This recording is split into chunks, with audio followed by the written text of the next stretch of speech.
What's going on, you guys? Welcome back to EP09. So we're going to start this one off with an update from Joe Seeman. Joe is weighing in here at a massive 284 pounds, and he's continued to maintain a very respectable off-season condition. In fact, Joe is only up 11 pounds from where he was at only 2 days out from the 2023 New York Pro. So he is moving within striking distance of getting back on stage. Just the sheer mass of this guy is really what sets him apart from the competition. He's got huge arms, very wide across the shoulders and chest, big sweeping quads, very wide from the back as well, and pulling that vacuum has always served Joe very, very well. Now, Joe recently joined me on the Bodybuilding Breakdown. I'll be releasing that episode very soon, and he said that the goal for 2024 is very simple: qualify for the Mr. Olympia. He feels this is the year that his physique has reached that level where he can really come in and take home the win at a pro show.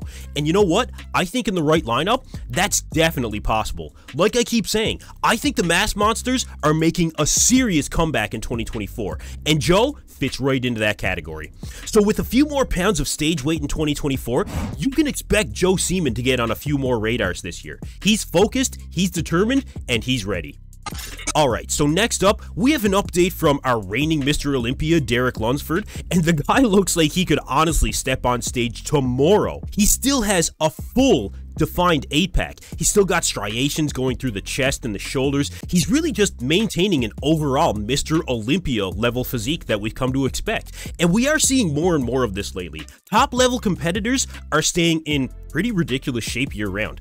Derek is one of them, Samson Dauda, Nick Walker. We've always seen Hadi Chupin stay in shape, but for Derek, this is all well and good, as long as he can continue to make progress. He does look very impressive in his latest YouTube video. I'll link the entire video in the description below for you guys, but I think we do need to see progression from Derek in 2024.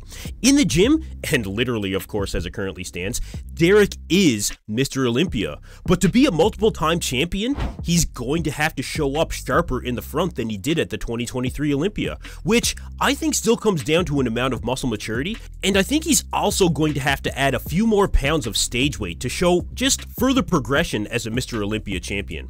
Now, do I think that Derek can accomplish all of this? Yeah, I actually do. Derek has shown up better and better each show that he's done. He's extremely driven right now especially, and he is going to be a difficult champion to defeat.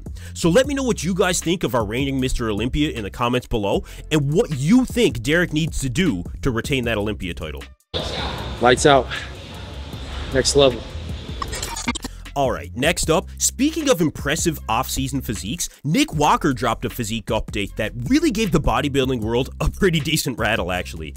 And I think the conversation is taking place more now than ever before about how Nick could be a future Mr. Olympia. Like I said, Derek will be a difficult champion to defeat, but Nick does have the muscle maturity. He shows up with absolutely lights out conditioning every time he hits that stage. He shows up bursting full on top of all that, but I think Nick is more determined than ever to prove that his physique is not maxed out. I think he wants to show that he can continue to progress and that he is a future Mr. Olympia. Now, it's been about 8 weeks since Nick tore that hamstring, and he is back training hamstrings, I think moderately as he would say, so the worst does seem to be behind him at this point. He says in this training video that he's no longer going to be training quads and hamstrings on separate days, as he feels that his hamstrings were quite dominant before the injury, so the focus can be more so on the quad development, which is exactly what Nick has needed. The question moving forward is going to be, can Nick continue to develop the quads to match the upper body?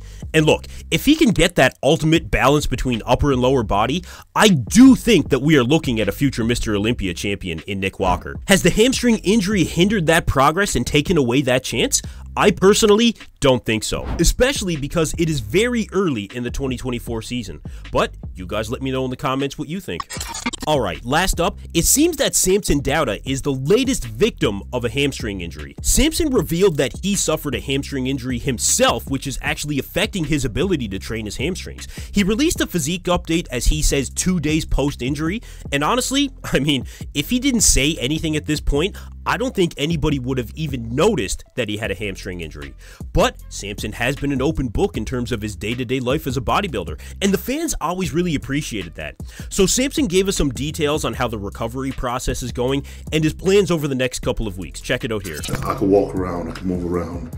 I had no pain walking, moving, or anything like that. when I woke up this morning, it was a bit stiff, had a bit more sore, you know, but still managed to get my cardio done, you know, with it, so it felt real good.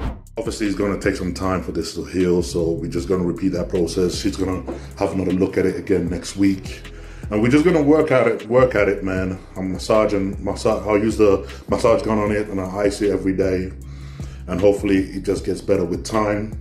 By the main time, the next 2 weeks, I'm not training hamstring directly in any way, so just got to make sure it gets recovered 100% before we actually start doing any crazy workout on it. So in the grand scheme of things, this appears to be a minor injury overall. He can still do cardio, he's still not in significant pain, and it sounds like he thinks he'll be able to train his hamstrings again in just a couple of weeks. So will this be a significant setback for Samson, and could this affect his ability to successfully defend his Arnold Classic title?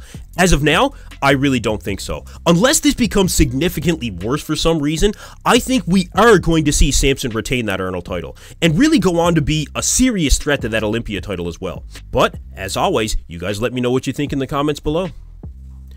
Anyway, that's it for me in this video, you guys. Thank you for tuning in to EP09. Be sure to like and subscribe.